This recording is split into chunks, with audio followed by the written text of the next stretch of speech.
Hi friends, welcome to Lakshmi's kitchen. ఈరోజు మీకు కైమా ఎలా తయారు చేయాలో సింపుల్గా నీట్గా చూపిస్తానండి. ఒక పెద్ద ఆనియన్ అండి, 2 టమాటాలు, 3 చిల్లీ.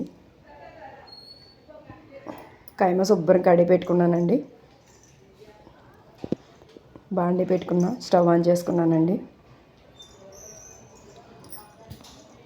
ఆయిల్ పోసుకున్నాను. ఆయిల్ హీట్ ఎక్కిందండి. ఆనియన్స్ వేసుకుందామండి. పచ్చిమిర్చి కూడా వేసుకుందామండి. 3 పచ్చిమిర్చి అండి అవి. ఇప్పుడు కలుపుకుందామండి. కొంచెం కరివేపాకు వేసుకుంటే టేస్ట్ చాలా బాగుందండి. ఏంటో అనుకున్నాను కానీ చాలా బాగుంది. ఫ్లేవర్ కూడా, టేస్ట్ కూడా చాలా బాగుంది. కలుపుకుందామండి కలిసేటట్టు. ఇప్పుడు కైమా వేసుకుందామండి. శుభ్రం కడిగి పెట్టుకున్నాం కదా, మొత్తం కలిసేటట్టు కలుపుకుందాం. ఫ్రై చేసుకుందామండి. వాటర్ శుభ్రం తీసేసుకోవాలండి, లేదంటే వాటర్ కింద వస్తుంది, బాగోదు ఫ్రై చేసుకోవడానికి. మీరు వాటర్ పిండి వేసుకుంటే చాలా నీట్గా వస్తుంది. ఇంకా చూడండి, వాటర్ లేకుండా చక్కగా ఫ్రై అయింది. కొంచెం పసుపు అండి,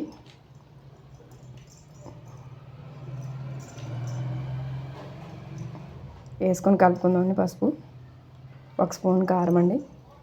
కైమా కొంచెమే కదండి, పచ్చిమిర్చి కూడా కొంచెం కారం ఎక్కువే ఉంది కాబట్టి అందుకే 3 వేసానండి. 1 స్పూన్ అండి కారం. గరం మసాలా వేసి మొత్తం కలిసేటట్టు ఫ్రై చేసుకుందామండి. సింపుల్గా నీట్గా చాలా అంటే చాలా బాగా వచ్చిందండి. మీరు కూడా ఒకసారి అలా ట్రై చేయండి.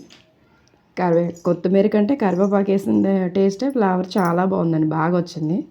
సాల్ట్ అండి, 1/2 స్పూన్ వేసాను. మీకు కావాలంటే చెక్ చేసుకొని మళ్ళీ వేసుకోవచ్చండి. ఎక్కువైపోతే ఏం చేయలేము, తక్కువైతే మళ్ళీ వేసుకోవచ్చు. కానీ టమాటా అండి, ఇందాక కట్ చేసి పెట్టుకున్నాం కదా, 2 టమాటా. ఇప్పుడు మొత్తం కలిసేటట్టు కొంచెం మగ్గేలాగా ఫ్రై చేసుకుందామండి.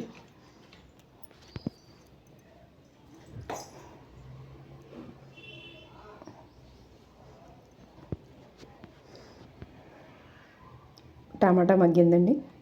ఇప్పుడు మనం వాటర్ పోసుకుందామండి. ఒక పెద్ద గ్లాస్ వాటర్ అండి ఇది. అంటే ఇంకా కొంచెం ఎక్కువే పడుతుంది, కానీ మనం ఫ్రై చేసుకున్నాం కదండి ఆల్రెడీ. ఒక గ్లాస్ సరిపోయిందండి నాకు. బాగానే కుక్ అయిందండి. ఒక గ్లాస్ వాటర్ సరిపోయింది. మొత్తం కలిసేటట్టు కలుపుకొని ఉప్పు చెక్ చేసుకొని తక్కువైతే వేసుకోవచ్చు. చూడండి, మరీ పలచగా లేదు, మరీ చిక్కగా లేదండి. ఎలా ఉండాలి. రైస్లోకి కానీ చపాతీలోకి కానీ బాగానే ఉంటుందండి ఎలా ఉంటే. మరీ చిక్కగా అయిపోయినా రైస్లో కలవదు కదండి. అయిపోయిందండి, సర్వ్ చేసుకోవచ్చండి. ఇప్పుడు సర్వింగ్ ప్లేట్లో అంతే అండి. సింపుల్గా నీట్గా ఇలా ఒకసారి మీరు కూడా ట్రై చేసి కామెంట్ బాక్స్లో కామెంట్ చేసి పెట్టండి. Okay friends, bye friends. నాకైతే చాలా అంటే చాలా బాగా వచ్చిందండి టేస్ట్.